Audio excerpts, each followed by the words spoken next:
welcome to the Wingchun Kids channel, where martial arts is the way of life. Today we're going to talk about Wingchun versus Tai Chi. A lot of the subscribers here are asking, what's the difference between these two martial arts? I've had training in both of them for several years, each of them, and I have some basic understanding of how they work. Now, the more you understand about the principles and theories and philosophies of these martial arts, the more you'll become a better fighter, and the more you understand and deepen your knowledge about martial arts and your own skills in training. So here we go. The first major difference between Wingchun and Tai Chi is the shape, the geometric shape. Martial arts is basically physics. A lot of people explain it that way. Wingchun, the shape is a triangle. Now, you've seen this in a lot of training in Wingchun. They have this triangle. That's why the wooden dummy is a triangle, the arms are a triangle. And a lot of the form this triangle. From the top view, the triangle is like this. Okay? When you're doing your chi sao, it's in a triangle. Okay? So the basic structure of the arms in Wingchun is a triangle. It goes into the center in a wedge format. Now you make that a 3D shape, it becomes a cone. If you make a triangle and you spin it 360 degrees, it becomes a cone. So the shape of Wingchun is a triangle, or you make it 3D, it's a cone. What is Tai Chi? Tai Chi is a circle. That's why you see a lot of round movements in Tai Chi. It's based on circular movement because Tai Chi is not focused on one point. They attack the whole picture. Now, what happens when you turn a circle into a 3D image? It becomes a spear. I don't know how to draw a spear on a board, but it's a spear, right?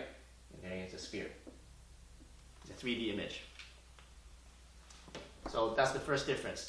Is Wingchun will focus on one point, attacking in one center point, where Tai Chi will be attacking on a 360, even behind you, from the side, up and down. All right. So if you do a 3D image, Tai Chi would be a circle, and Wingchun would be a cone. The second major difference is the strategy of each of the forms here. Wingchun's strategy is to dominate the center line.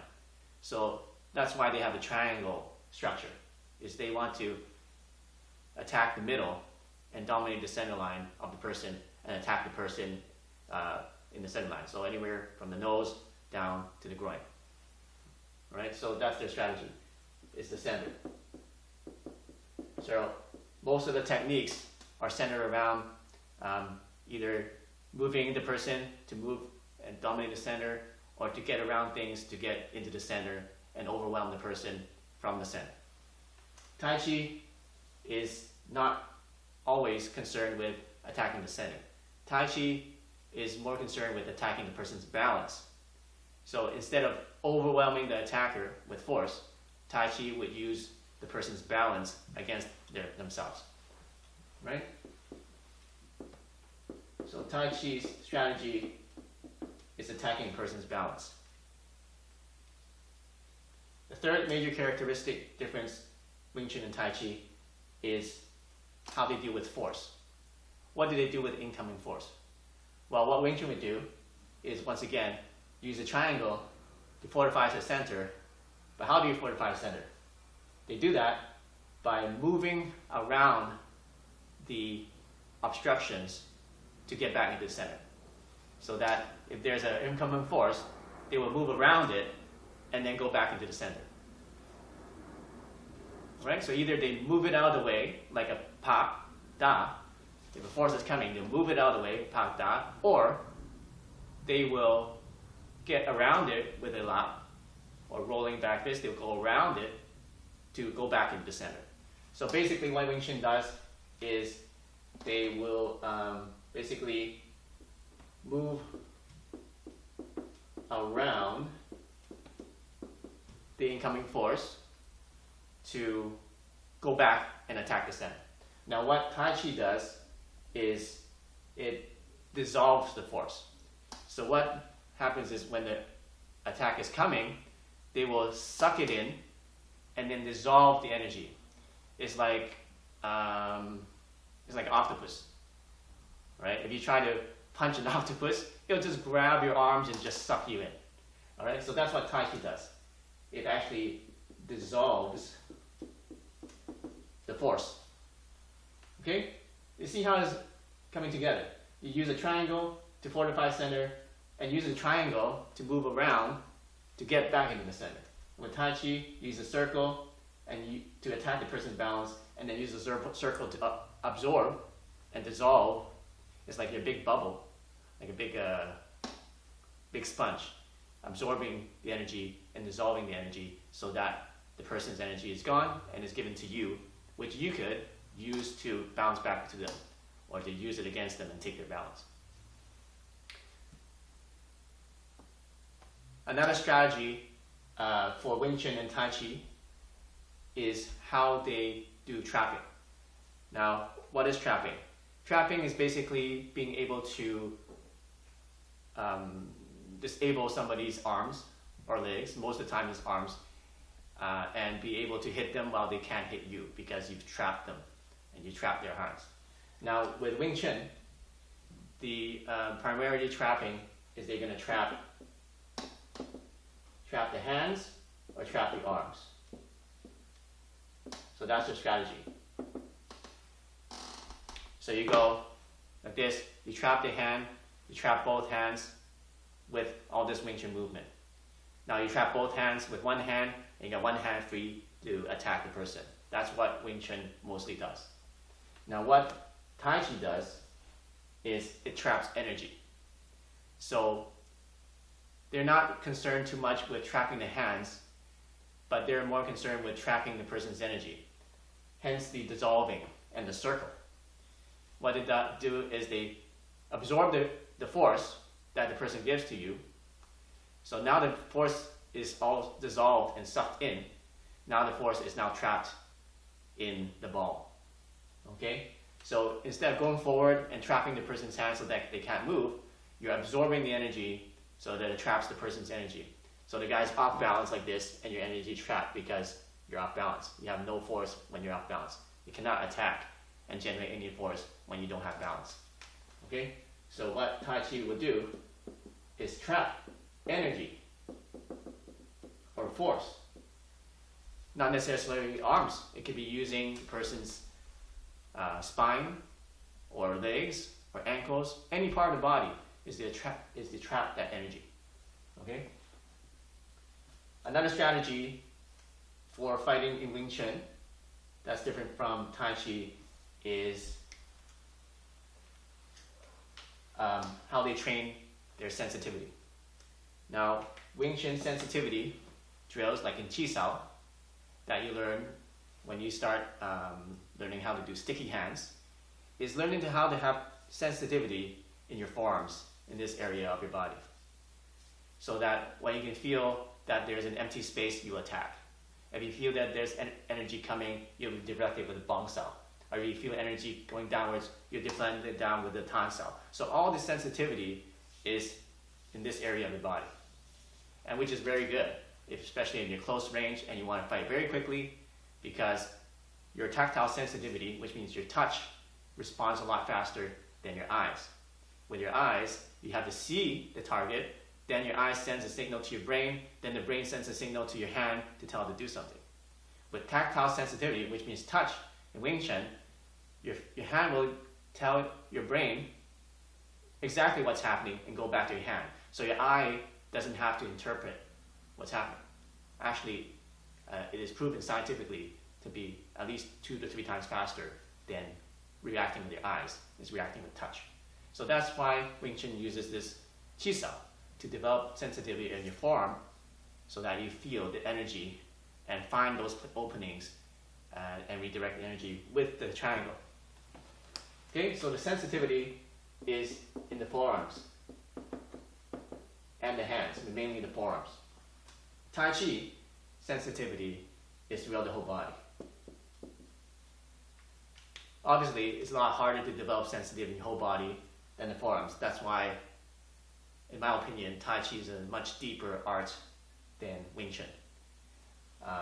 Wingchun is much easier to learn and is very useful, but if you want to master Tai Chi, it may take you a lot longer because you have to develop sensitivity, not just your forearms, because they do have sensitivity drills for the arms in Tai Chi, but then they also have drills for entire body, even your back, which Wingchun doesn't have. So with Tai Chi, with sensitivity in your whole body, you can feel energy from any point and be able to redirect and attack with any part of your body, not just your arms. That's where I think Tai Chi is superior, if you can train it to that level. Okay? Next one is another strategy in Wingchun, which is forward pressure. Forward pressure. A lot of Wingchun strategy is to put forward pressure on the opponent so that you can apply this triangle and force your opponent to make a mistake or to redirect you so that you can move around the target, trap its arms, use the sensitivity, and attack the center line. Remember? Back to the center line. It all connects. What Tai Chi does is it uses 360-degree movement and attack. So instead of always going forward, Tai Chi is actually doesn't move. The theory of Tai Chi is like you're a tree. If you pull a tree branch, what happens? It just whips back, right? If you push the tree branch, it just whips back again. Is the tree doing anything? No, it's just standing there. That's what Tai Chi is. Tai Chi is training yourself to be like a tree. If energy comes, you whip it back, send it back. Either a push or a pull. Okay?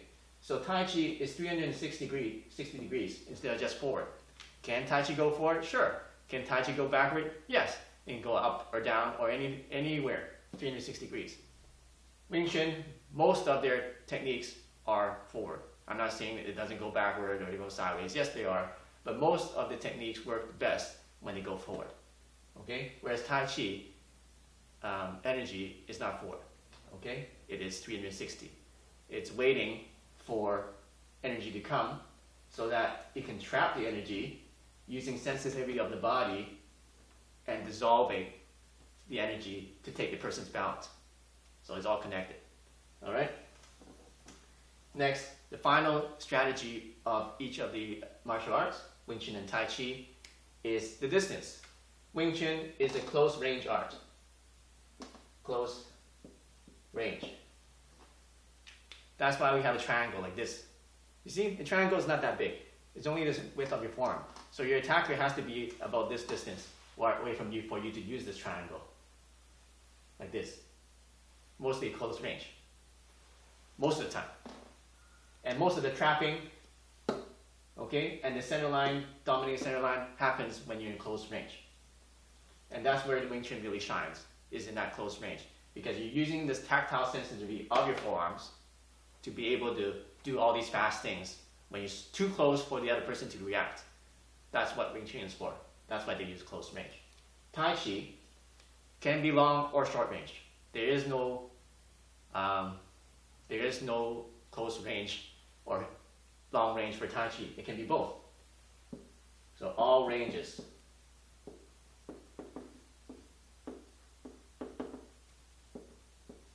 There are techniques that you can Tai Chi, like the single whip, that are long range. There are Tai Chi that can be short.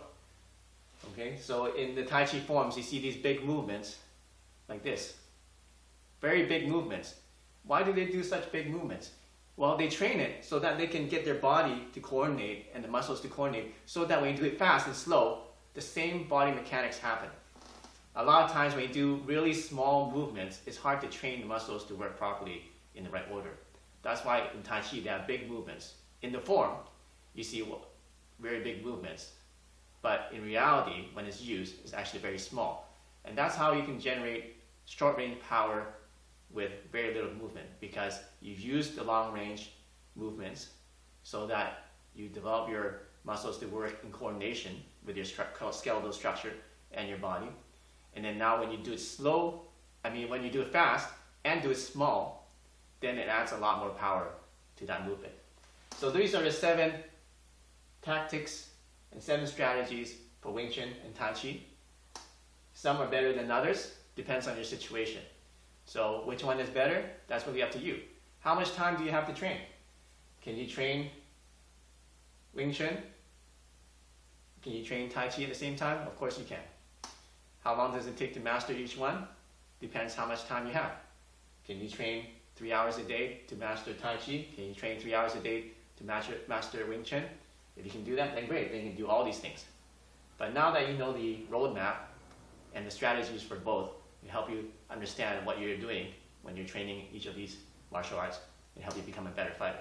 Hey, let us recap what we just learned today. So Wingchun, the strategy is shaped like a triangle and a cone to attack the center. It will move around the targets so that, move around the person's arms or move the arms away so that you can fortify and strengthen the center line of your attack.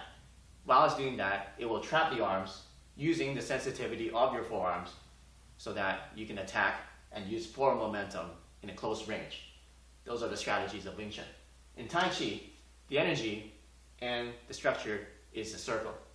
It will use the circle to attack the person's balance, using the trapping the energy and dissolving the person's incoming force by using your body and 360-degree movement and sensitivity in order to take the person's balance so that they cannot attack you and you can use their energy against them. It works in all ranges. So those are the main differences between Tai Chi and the strategies in fighting. And you may find these strategies and tactics in other styles too. So I hope you enjoyed this lesson. If you have any questions, make sure you make a comment and subscribe to this channel, and we'll see you in the next lesson. Train hard, and martial arts is the way of life.